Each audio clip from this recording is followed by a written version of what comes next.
A Tibetan prophecy from the 10th century foretold that when the iron bird flies and horses run on wheels, the teachings of the Buddha will come to the land of the red man. In 1974, the Karmapa visited the Hopi Nation in Arizona.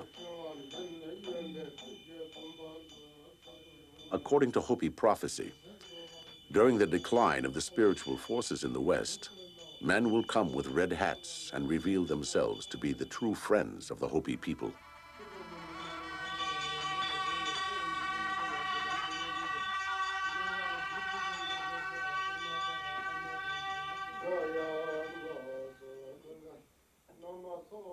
The Karmapa was recognized as such a man.